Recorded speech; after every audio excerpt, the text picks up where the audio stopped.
I am the Tofu Golem. Please enjoy the video.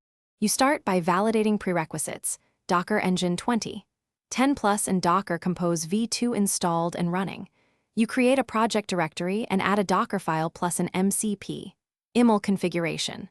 Once done, place secrets in an env file and never commit them. Make sure kernel C groups match MCP expectations.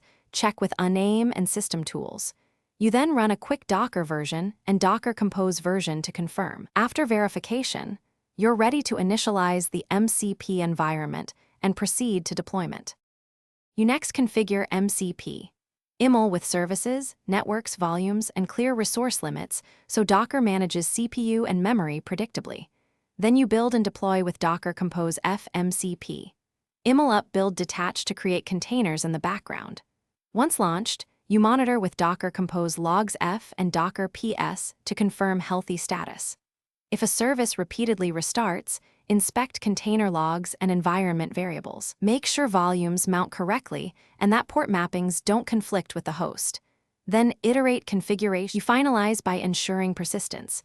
Use named volumes and apply a tested backup and restore process. Once done, validate health checks and readiness probes so services only accept traffic when ready.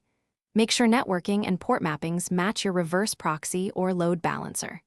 After verification, run Docker Compose down volumes if you need a clean slate, then recreate.